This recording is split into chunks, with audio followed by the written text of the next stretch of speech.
feature presentation. It's the Two Life Crew of Afternoon Radio.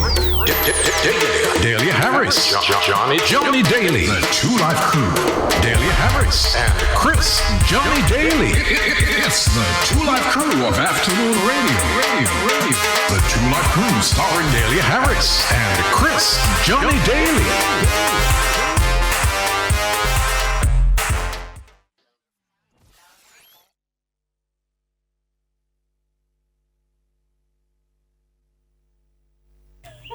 Welcome back to the Two Live Crew.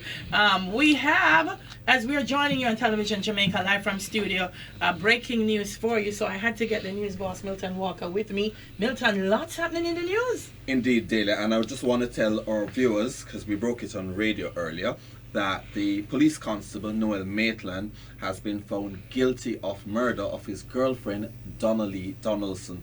The verdict was handed down a short while ago before the Home Circuit Court. The jury, which consists of 4 men, and 3 ladies, retired about 11:28 a.m. after the trial judge, Leighton Pusey, completed his summary of the case.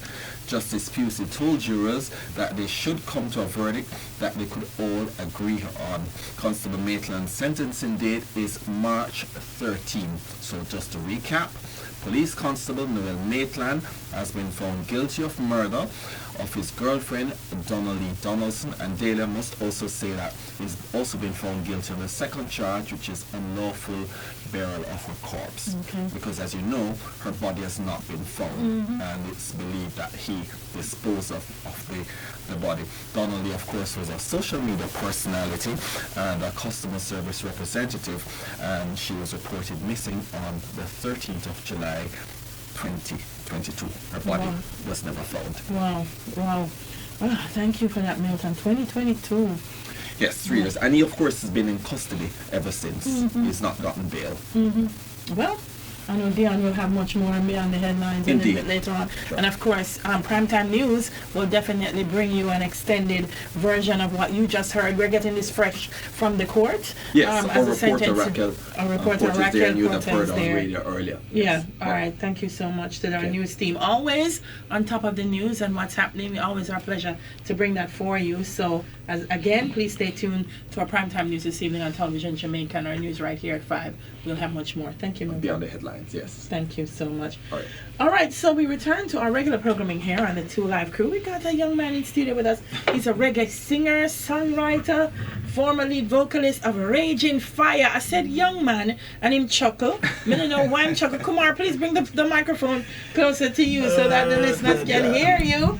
Because today, Culture and Legend Thursday, we're speaking to Willie Stewart from Third World. Yeah, Willie. Yeah, and I know that your Genesis is band Genesis. Yes. And everything. So you started in church though. Yeah, well, as like most musicians, yeah. we play music for the Most High. I'll always start in a church and give praises first. Yeah. But you started as a drummer? Yeah, man, can we play all the instruments, So early out, back in the day, I would love to play the drums at church because it was the easiest thing for them to get a blind on, Yeah. Them now gonna make you plug touch the electric on them because they must say, hold on the keyboard, they might go mash it up.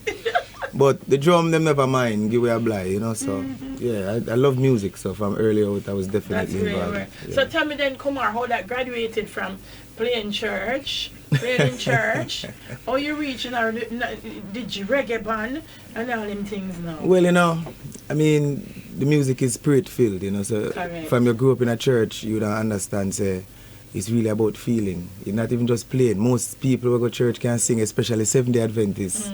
People are really wonderful musicians and singers. So yeah, man.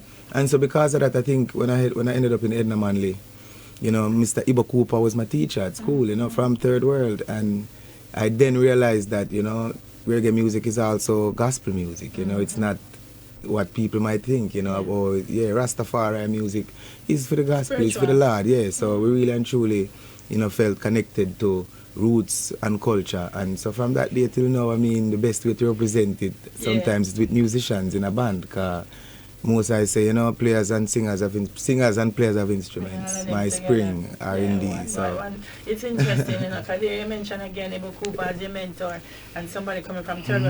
I just want to take this moment to tell Delhi. Yeah. Yeah, the people from TV, they want to hear your voice. So, them music, you play music. So, you think suddenly I'm going to say me. No, man, we just are on the right moment, Yeah, we on the right man. moment. I remember we're amongst the legends, so, Kumar, you grew up in what, St. Elizabeth and Clarendon? No, St. Elizabeth, Mainly. Bellevue District, Southfield, PO, right near Monroe College, where I went to school. On the top of Santa Cruz Mountain. So, I mean, I was born and raised there, and, parents are teachers, educators, as we would say, and, I have siblings, 4 sisters, lovely people. So at the end of the day, I grew up pretty decent, pretty well, around love. I understand everything now. Yeah, man. As a teacher discipline, them I see that. Yeah, man. Big up Mommy Sharon, man, and Great Start Academy, Yeah, so keep doing it. St. Elizabeth, but I hear that you spend enough time around the sound system in Clarendon. Yes, you reach there, so you live up at Santa Cruz